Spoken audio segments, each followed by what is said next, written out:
Hello everyone and welcome to our module on reproductive hormones. There are two classes of reproductive hormones. There are the estrogens, which are the female hormones, and the androgens, which are the male hormones. And these are important for development and function of the sex organs like the ovaries and the testes. They're also important at puberty for development of the secondary sexual characteristics. Shown on the screen are the chemical structures of the three important estrogens. At the top of the screen is the structure of estradiol, which is also sometimes called 17-beta estradiol. It's called a diol because it has two hydroxyl groups. One of the hydroxyl groups is attached to the 17 carbon right here, hence the name 17-beta estradiol. Estrone has a ketone group where estradiol has a hydroxyl group and estriol has three hydroxyl groups.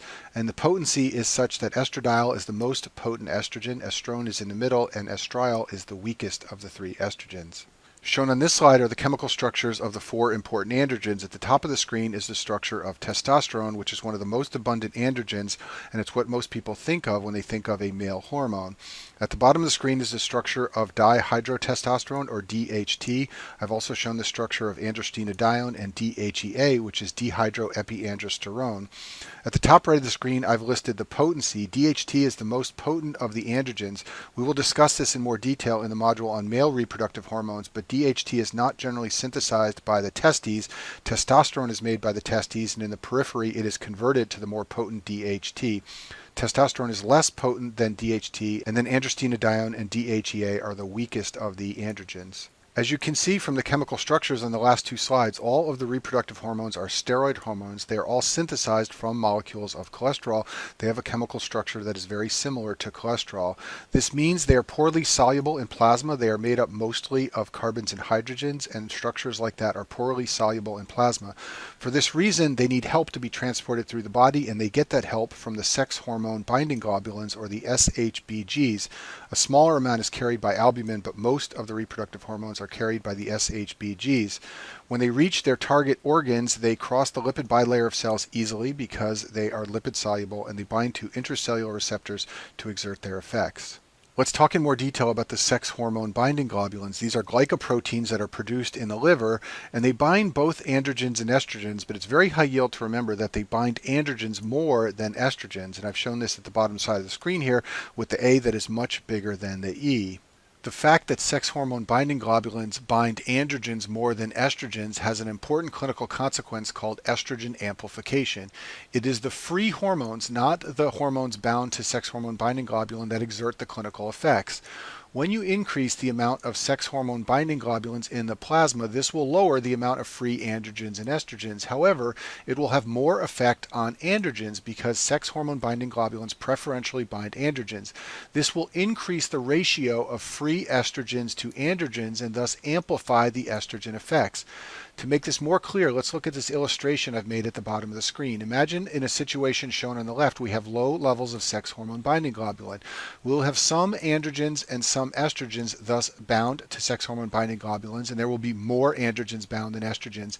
We will also have some androgens and estrogens that are free, but in this example, I've shown equal amounts of free androgens and estrogens. Now imagine that we move to a scenario where we have a high level of sex hormone binding globulins. We will therefore bind more androgens and estrogens. However, relatively more androgens will get pulled from the free compartment than estrogens. This means what's left behind in the free compartment will be a relative excess of estrogens to androgens. In other words, we no longer have the equal amounts that I showed in the prior example. We now have a greater ratio of free estrogens to androgens, and thus we have amplification of the effects of estrogens in the setting of high sex hormone binding globulins. You can see these effects clinically in a number of situations. You can have an increase in the amount of sex hormone binding globulins if you administer exogenous estrogens, for example, in women who are taking oral contraceptive pills. You can also see a rise in the sex hormone binding globulin level in hyperthyroidism. In both of these instances, you can see an amplification of the estrogen effects because the amount of free estrogen relative to androgen will become increased due to the rise in sex hormone binding globulins. This can potentially cause gynecological gynecomastia in men from the excess of estrogen effect. You can have a decrease in the amount of sex hormone binding globulins if you administer exogenous androgens, such as in men who take testosterone supplements. You can also see a lowering of sex hormone binding globulin levels in hypothyroidism and in nephrotic syndrome because the proteins are lost in the urine. This can potentially increase the androgen effects because when you lower the amount of sex hormone binding globulin, you increase the ratio of androgens to estrogen that are available freely to exert their effects, and this can potentially cause hirsutism in women from excess androgen effects. Another case where this plays a role is in cirrhosis. In cirrhosis, it is well described that there are increased effects of estrogens. Men can develop gynecomastia, spider nevi, and palmar erythema are two skin findings believed to result from high estrogen effects, and men can also develop testicular atrophy and impotence. In cirrhosis, there is altered metabolism and excretion of estrogens, and this leads to high estrogen levels. As we just described, estrogen can promote the production of sex hormone binding globulins from the liver. So as long as the liver retains some protein-producing capacity in cirrhosis, you will see a rise in SHBG levels, and this will lead to amplification of the estrogen effects, and thus the clinical features of high estrogens relative to androgens. Just like most endocrine systems in the body, the reproductive hormones have a three-tier level of control of their release. The highest level is the hypothalamus, which releases a hormone called gonadotropin-releasing hormone, or GnRH. This stimulates the pituitary gland to produce the two gonadotropins, which are follicle-stimulating hormone and luteinizing hormone. These hormones then act on the testes and the ovaries, which secrete androgens and estrogens that feed back on the pituitary and the hypothalamus, as I've shown in this picture. The pituitary hormones FSH and LH are responsible for many of the changes seen in puberty. The levels of these two hormones are low before puberty, but they rise at puberty in boys and girls, and this stimulates the typical changes seen in puberty. Let's talk in more detail about gonadotropin-releasing hormone, or GnRH. This is a peptide produced by the hypothalamus. It's a peptide, so it has a very different structure from the steroid hormones we were discussing earlier, and it's released in pulses. It's often described as being released in a pulsatile manner, and the frequency and the amplitude of these pulses varies, and when they change, this changes the amount of LH or FSH that is released from the pituitary. When GnRH reaches the pituitary gland, it stimulates the release of FSH and LH via a GQ protein system with an IP3 second messenger. The way these systems work is shown on the screen here. PIP2, which is phosphatidylinositol biphosphate, is found in the membrane. When the GQ protein system is activated, PIP2 is converted to IP3, which is inositol triphosphate. IP3 then stimulates the release of calcium atoms from the endoplasmic reticulum. Those atoms can interact with DAG, which is diacylglycerol, which is left behind after the PIP2 is converted into IP3. The interaction of calcium and diacylglycerol can activate protein kinase C, which then goes on to phosphorylate substrates and exert the effects of the GQ protein system. There is a drug which functions as a GnRH agonist. That drug is called Leuprolide. It's derived from GnRH. There is a D amino acid which is substituted for one of the native L amino acids. This makes Leuprolide resistant to degradation. It also gives it a longer half-life so that it will occupy the GnRH receptors for a prolonged period of time. It's important for you to understand that Leuprolide can function as both an agonist and an antagonist of GnRH. The reason for this is that the initial binding of Leuprolide to the GnRH receptor can stimulate LH and FSH release, and thus the drug can function as an agonist. However, with chronic treatment, you will see a fall in LH and FSH levels. This is because there is a downregulation of the GnRH receptors from being chronically stimulated by Leuprolide. This leads to pituitary desensitization to GnRH. This can be used in women to suppress ovarian follicular growth and ovulation.